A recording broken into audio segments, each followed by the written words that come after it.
Hello, greetings to everyone in the Brightest Light family. I hope we all are doing good and I hope we all are enjoying our content. Welcome to all our lovely and amazing new subscribers. Please feel at home. This is a family, so feel at home. Know your thoughts, your contributions, your comments, your recommendations are all very, very welcome. Yeah. As a reminder, we are a light and we are reminded to keep shining, keep our fire burning, keep our fires burning. Yeah. It's very important. And we know life has its challenges. Sometimes you're like, am I doing the right things? Am I in the right place? Yes, don't give up, just keep pressing that burden of moving forward. Yes, forward, always backward, never.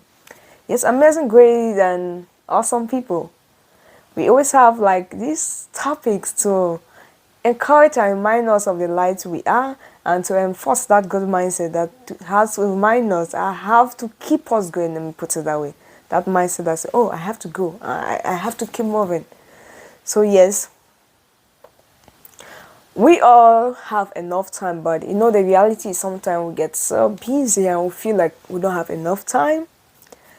On which days were longer, but this is like it never happened. Like days are not as long as we think sometimes. So because of that, the reality is yes, sometimes we are actually busy, which is okay. That is just which is okay. It's okay to be busy sometimes, but being busy all the time without having time for the things that matters to you now is a problem. When it becomes a habit, that's where it's a problem. It's something that you may want to address it. So yes, this is just to remind us that in life we just can't be always available everywhere.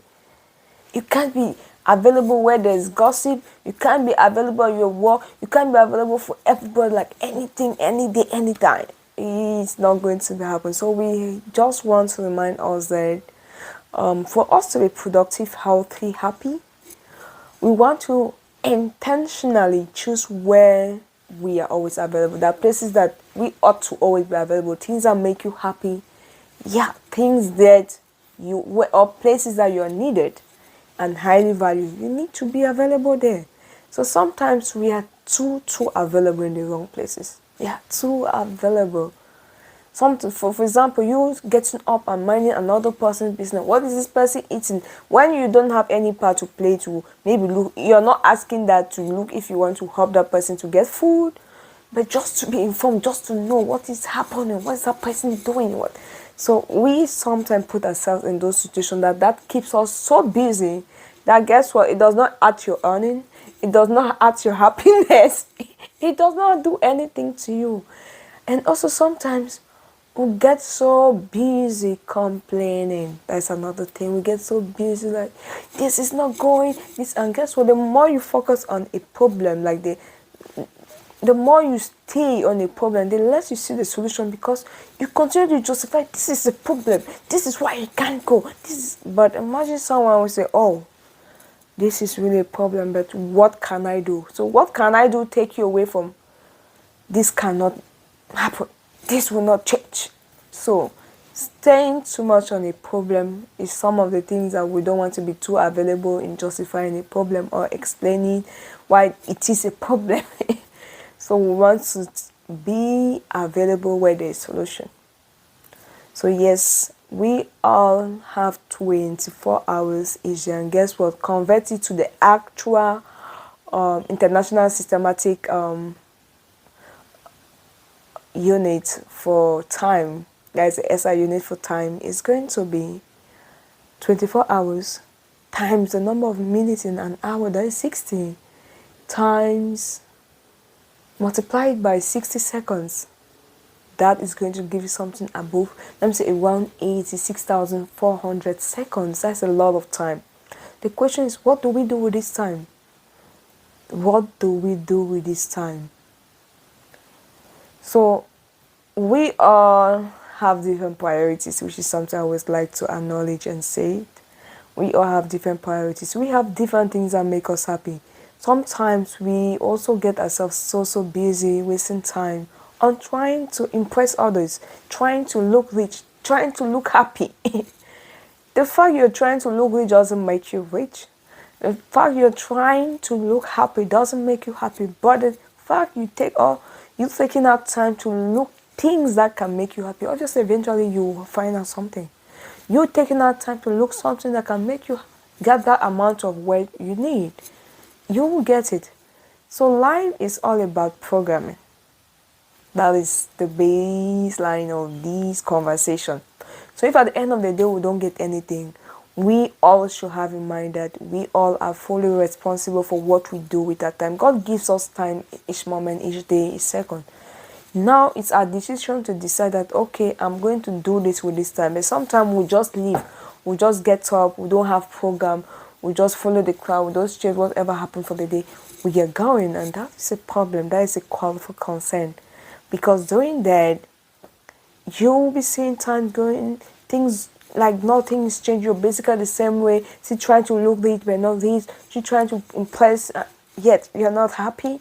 Yet you're not where you even sure you or claim you are. So it's really important. We sometimes retreat, take time to ourselves and ask ourselves, what is my actual value? Like in case somebody really wants to pay me per hour from a service, or what is if somebody really wants to pay for my time, what is my actual value? Because I think also sometimes we don't really know our actual value or what. That's why we just do some things or spend time on some things that we don't need. But once you know that this is the actual cost for my 1 hour, or this is my actual value, we have more reasons to value every second, to know that, oof. And also you also have more ways or identify specific areas in which you can increase your value. So once you know that, okay, my value now, for example, is maybe $50 an hour, you ask now, okay, what can I do to increase this value? What can I do to increase my value? That also gives us as humans things that we can do to keep ourselves busy, like useful things now.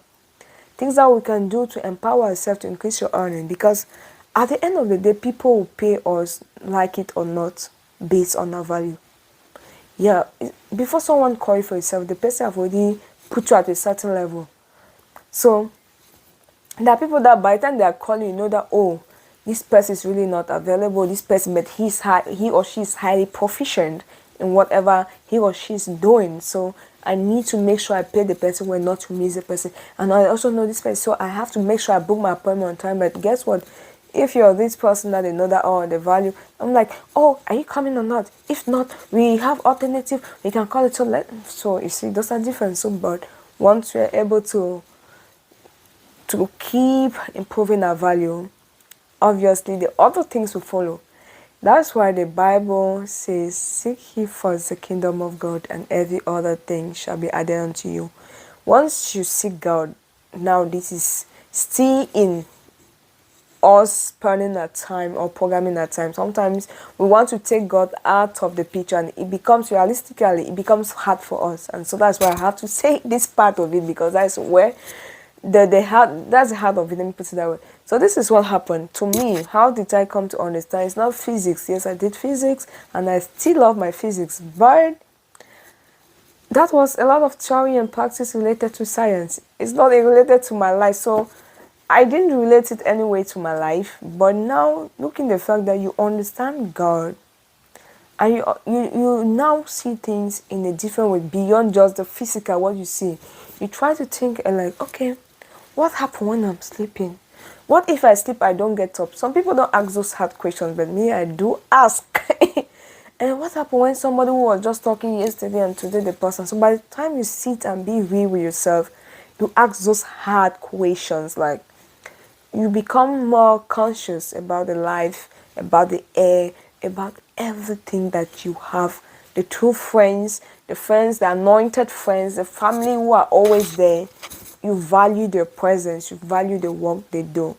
So yes, we all have that time it takes for us to, if you have not done this evaluation, to check how much your worth is, so take out that time. to ask yourself, like, how much do I actually want now? How much do I want? And no. After you do that, ask yourself, okay, what are my priorities? Once you have your priority, check now how much time do I invest each, how much of these 86,400 seconds do I invest each day on my top priorities? And sometimes you realize that, like, no second, which is shocking. But it's just a reality. We do a lot of things every day, but we don't do anything maybe related to our priorities, things that we really like, things that we really want, things that we really need. So, like, personally, I believe any person who is entirely intentional about his or her life should always identify first a source of income. After you actually, because as an adult, you should have your own source of income. Yes, you should have it. Secondly, you should identify things. It can be in any order though. It must not be firstly like what I mentioned. So, but you should have these two things: a source of income and things that really make you happy. Identify it. Have great time to be you, to have your you time to make things that, be it in whatever situation you find yourself, married, single, divorced, widow. What is important, we take our time to reflect on these things, like, what is actually my source of income? What can I do about it? It's hard sometimes, but starting to think and working about it save us from a lot of slavery or wasting time on things or complaining. Because sometimes we focus on things that are not going our way, but that same energy we use to talk about those things, can we use those energy and convert them to useful things? So yes, our time is more than money. So we all can use our time each day. If you get up and you see a new day, it's a gift. God owes you nothing. As in nothing. God did not owe you a job. God does not owe you a job. God does not owe you a child. God does not owe you anything. So once you get up and say day, the thing is, how do I maximize this day? How do I use it to bless myself and bless others? Once you think in that simple direction, things become like look different. It may be difficult sometimes, that's the reality, but you will be happy and you are going to be seeing growth, changes in whatever you're doing. Because first, you're in the right direction, two, you have the right mind, so you're asking the right questions. But once we keep asking the wrong questions, when will I become this? And you're doing nothing in that direction of what you want to become. You just like feel like things will happen by night. So yes, we all have time to do those things that are important. We have time to invest in ourselves. We have time to build those things we want for ourselves. So yes, we have time to keep developing ourselves, but we all definitely have to create those time and make a program and be able to enforce that program. Thank you all, great people. Let me hear your thoughts about it. What do you think? Do you think we don't always have enough time, or some people have less time? Maybe some people in some country have just 5 hours a day and some people have 24 hours a day. Maybe some have just 2 hours and maybe their job even is taking more than the 2 hours. So let's know, what do you think? Do you think we all have enough time, and do we think we all are managing our time? Mostly in this generation that we tend to be more of impressing others instead of working on ourselves. What are your thoughts? Let me know, please.